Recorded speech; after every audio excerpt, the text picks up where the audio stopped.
नमस्कार. आणखीन एक माहिती आपल्या सर्वांसोबत शेअर करण्यासाठी मी पुन्हा आलेली आहे आकस्मिक परिवाराकडून रेश्मा शिंदे.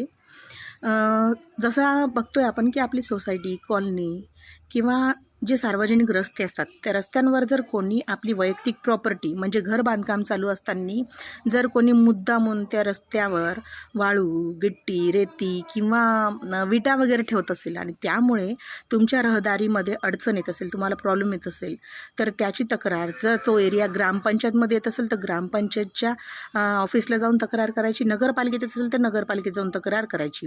त्या तक्रारीची नोंद घेणं त्यांना बंधनकारक आहे आणि त्या तक्रारीनंतर त्या समोरच्या पार्टीला, समोरच्या व्यक्तीला 5,000 रुपयापर्यंत दंड लागू शकतो. याची नोंद तुम्ही सर्वांनी घ्या. जर माहिती नसेल तर ही माहिती ठेवा आणि बोलायला शिका. सर्वांनी जर या गोष्टीचा अवेअरनेस ठेवला तर कोणीही मुद्दामून जाणून बुजून तुम्हाला त्रास देणार नाही. धन्यवाद.